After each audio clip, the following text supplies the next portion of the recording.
Mais soyons déjà très clairs, nous n'offrons pas de contrat de travail à qui que ce soit parce que nous n'en avons pas. Les visas de travail dont il s'agit sont des visas sur des métiers en tension. Ce sont des métiers pour lesquels en France, certains secteurs peinent à recruter. Des métiers comme l'agriculture, la santé, les nouvelles technologies de l'information et de la communication, la construction, et puis la restauration, l'hôtellerie et autres. Oui, ça, et puis la logistique. Voilà. À l'intérieur de la logistique, vous avez les conducteurs d'engins, vous avez des chauffeurs, etc. Vous avez tout à l'intérieur de ces secteurs-là. Et ce sont des métiers pour lesquels les gens ont du mal à recruter. Pourquoi ils ont du mal à recruter? Ils ont du mal à recruter parce que les salaires aussi qui sont payés sont pas souvent très importants. La charge de travail est très importante. Vous travaillez sur des horaires décalés. Donc les gens ne sont pas forcément confortables avec. Donc ils décident de ne pas postuler dans ces métiers-là parce qu'ils estiment qu'ils ne gagnent pas suffisamment là-bas et on leur demande de travailler beaucoup trop. Donc les employeurs là ont du mal à recruter dans ces secteurs-là. Donc c'est la raison pour laquelle on autorise ces recruteurs-là à aller recruter là où ils peuvent pour amener des gens en France pour pouvoir travailler pour eux. Parce qu'ils ont besoin de faire fonctionner leurs entreprises. Ok?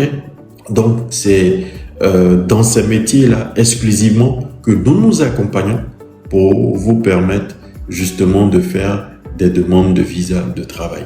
Mais pour pouvoir faire une demande de visa de travail, il faut, comme je le dis, il faut postuler parce que justement dans ces secteurs-là, il y a des employeurs qui recherchent. Donc ils lancent des appels à candidature.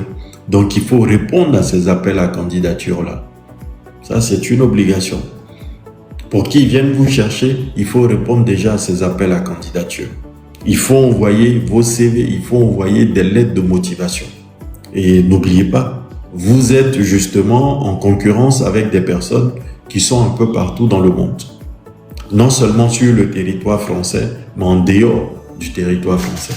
Donc il va falloir utiliser des mots-clés dans la recherche, dans l'élaboration de vos CV et de vos lettres de motivation. De sorte à ce que votre CV puisse pouvoir ressortir chaque fois qu'il y aura des tris pour qu'ils puissent vous convoquer pour participer à des interviews. Ça, c'est la première condition.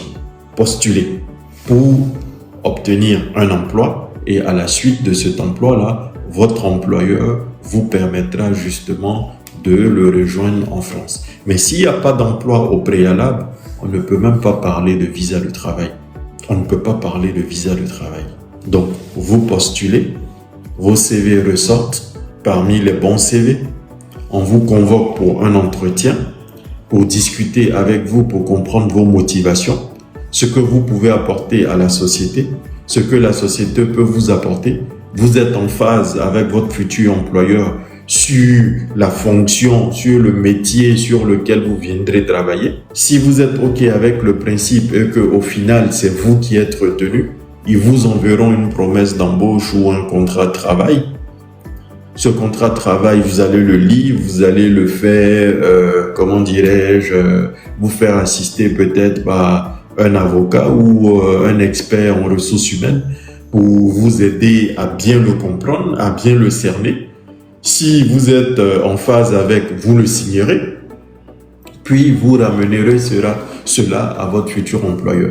Lui prendra maintenant cette promesse d'embauche ou ce contrat que vous avez signé, vos diplômes, vos attestations de travail, toute votre documentation, et lui-même son appel à candidature et les documents afférents à sa situation d'employeur qu'il enverra auprès de la préfecture pour faire une demande d'autorisation de travail.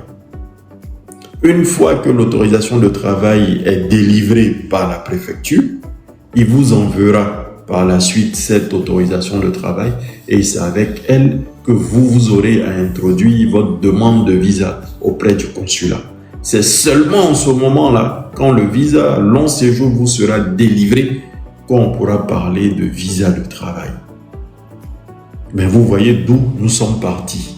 Mais ce n'est pas des contrats qui sont dans des, comment dirais-je, dans des tiroirs. Vous venez, on vous met à disposition ces contrats-là. Vous allez pour faire une demande de visa pour dire que vous obtiendrez votre visa. Ça ne marche pas ainsi.